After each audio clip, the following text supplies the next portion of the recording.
Hi hello friends, అందరు ఎలా ఉన్నారు? బాగున్నారా? ఇలా చూడండి, మన సీజన్లో ఇప్పుడు ఉన్న సీజన్లో వచ్చేసి అయితే స్వీట్ కార్న్ కదండి. ఇప్పుడైతే బాగా స్వీట్ కార్న్ అయితే వస్తున్నాయి కాబట్టి స్వీట్ కార్న్ అనగానే మనం ఎప్పుడు ఒకటే రొటీన్ లాగా ఉడకబెట్టుకొని తినడం కాకోకుండా ఇలా కొత్తగా ఒక రెసిపీ అయితే ట్రై చేశాను మీకోసం.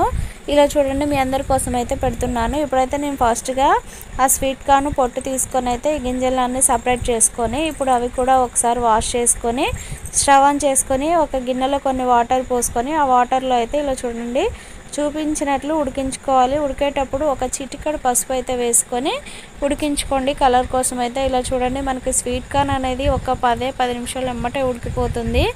అలాగే ఇప్పుడు ఇవి ఓన్లీ గింజలే కాబట్టి ఇంకొక 5 నిమిషాల్లో కంటే 5-6 నిమిషాల్లో ఉడికిపోయాయి.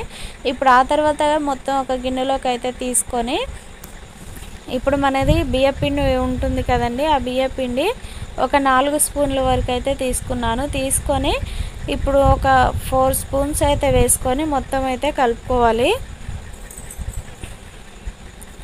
అలాగే దానిలోకి మీకు ఇష్టమైతే కొంచెం సోడా అయితే వేసుకోండి, చిటికెడంతా సోడా అయితే వేసుకోండి. అది మీ ఆప్షనల్ అండి, వేసుకుంటే వేసుకోవచ్చు లేకపోతే లేదు.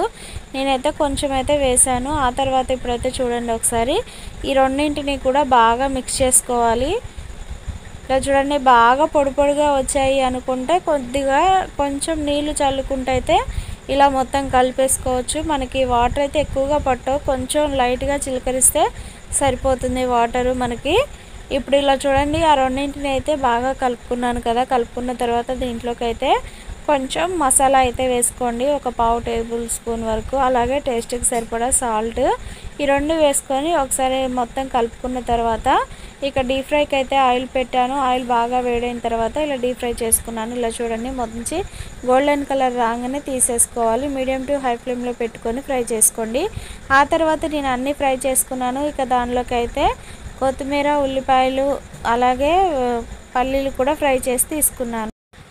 దానిలోకి లాస్ట్లోకి కొంచెం కరివేపాకు ఉంటే వేసుకోండి, మీకు ఇష్టమైతే ఫ్రై చేసుకొని. అలాగే లెమన్ ఉంటే లెమన్ అయితే పిండుకొని ఇక మనమైతే తినేయడమే అండి. ఎంతో టేస్టీగా ఉండే స్వీట్ కార్న్ రెసిపీ అయితే ప్రిపేర్ అయిపోయింది.